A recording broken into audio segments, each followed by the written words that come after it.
Un message de soutien pour l'armée congolaise FARDC par le peuple rwandais.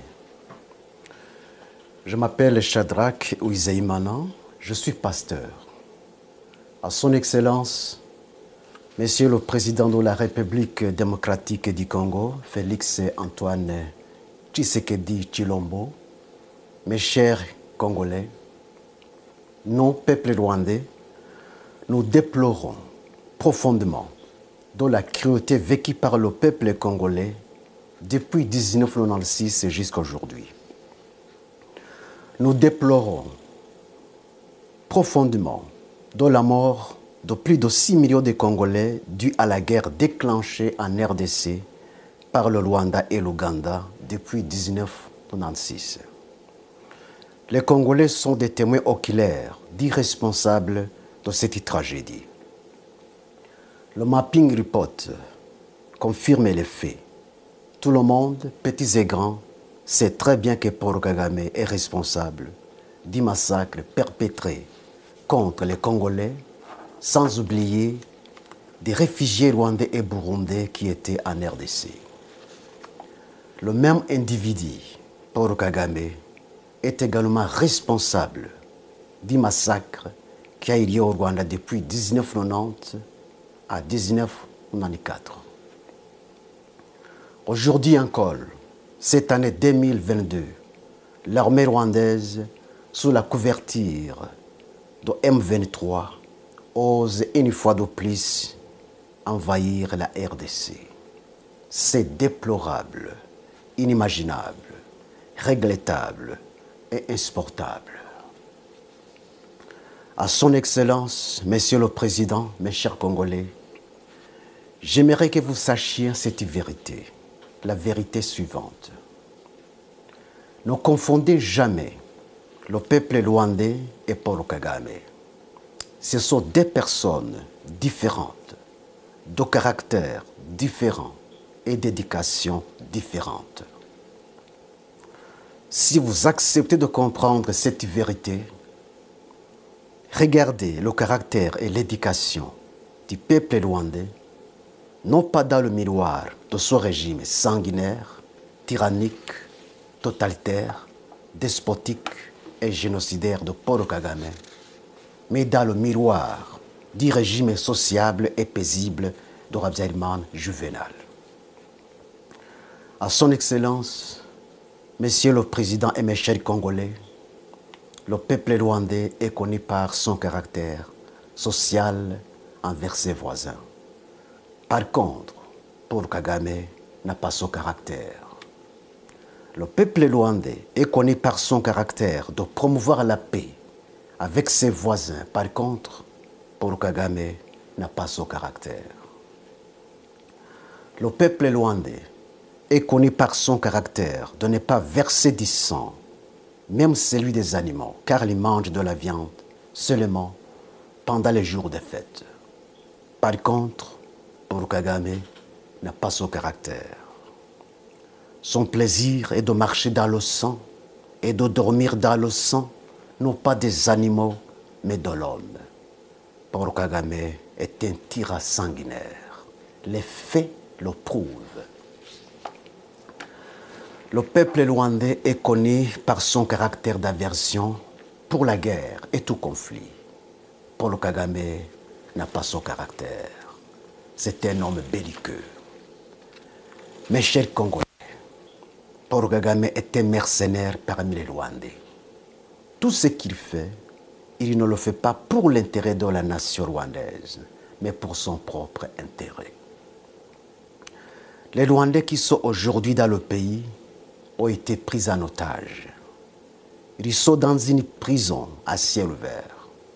Ils n'ont ni le droit de parler, ni le droit de penser, ni le droit de faire quoi que ce soit pour son bien-être d'aujourd'hui et de demain.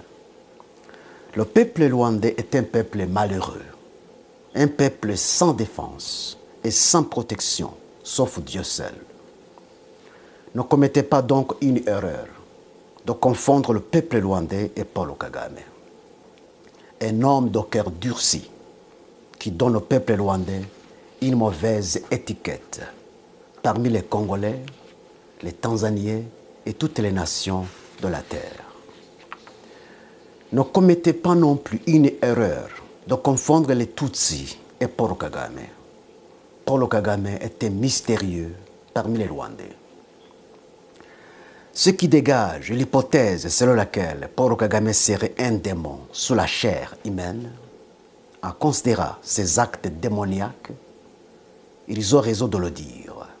Cette même hypothèse a été avancée par les Juifs sur Hitler.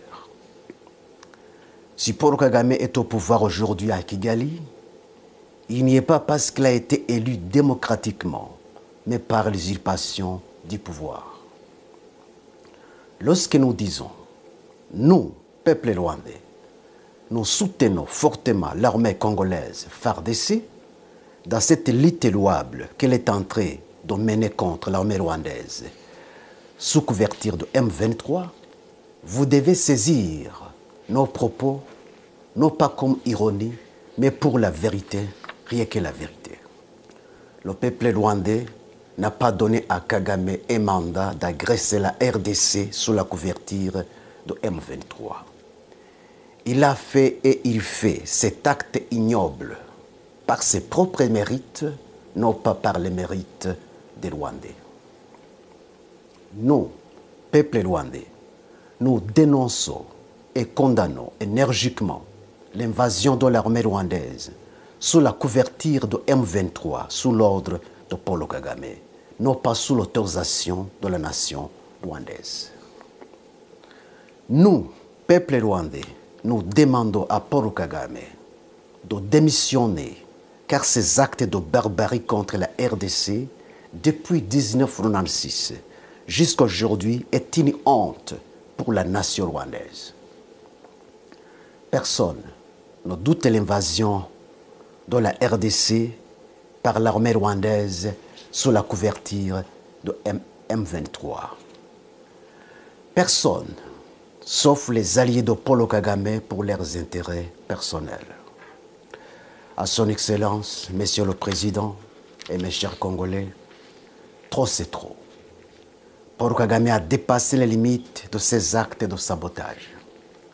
Aujourd'hui, à son Excellence, Monsieur le Président et mes chers Congolais, vous devez donner une leçon irréversible à Paul Kagame et son régime despotique pour ne plus envahir la RDC une fois de plus. L'armée congolaise mérite un soutien total de tous les Congolais, de tous les Rwandais et du monde entier afin d'éradiquer les racines productives et du mal, non seulement pour les Congolais, mais aussi pour les pays des Grands Lacs. Aujourd'hui, c'est une occasion opportune que Dieu offre aux Congolais pour sécuriser pour toujours non seulement le Congo, mais aussi les pays des Grands Lacs qui sont déstabilisés par Paul Kagame et Museveni depuis 1990 jusqu'à aujourd'hui. Paul Kagame, un homme qui s'est fait Dieu en Afrique. J'ai attendu ces fanatiques l'appeler l'homme fort de l'Afrique. Et c'est vrai? Pas du tout. Ce n'est pas l'homme fort de l'Afrique, mais l'homme du mal de l'Afrique. La parole de Dieu dit, je cite, « L'orgueil précède la chute ». Aujourd'hui, c'est la chute de Paul Kagame avec son régime despotique. À son Excellence, Monsieur le Président et mes chers Congolais, aujourd'hui, Dieu vous offre l'occasion, la plus belle occasion de sécuriser votre pays. C'est à vous de l'exploiter et de la profiter. Une occasion perdue ne revient pas. Il faut aller jusqu'à la source du mal et éradiquer le mal et établir le bien. Levez-vous comme un seul homme et débarrassez-vous de l'armée rwandaise sous la couverture de M23 qui est sur le sol de la RDC. La souveraineté d'un pays est inviolable. À son Excellence, Monsieur le Président, mes chers Congolais, cessez de marcher comme une tortue en défendant la souveraineté de votre pays alors que vous êtes en temps de guerre. Par contre, courez plus qu'un cheval, volez plus qu'un faucon pèlerin, car le Congo a été agressé et envahi par l'ennemi terroriste qui a rejeté des résolutions pacifiques pour un conflit non fondé.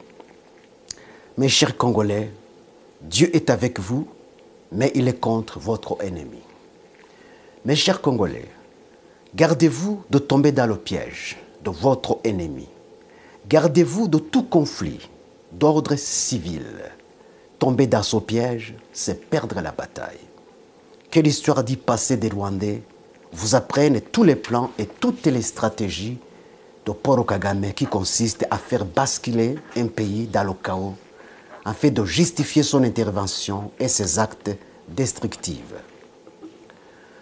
La provocation du génocide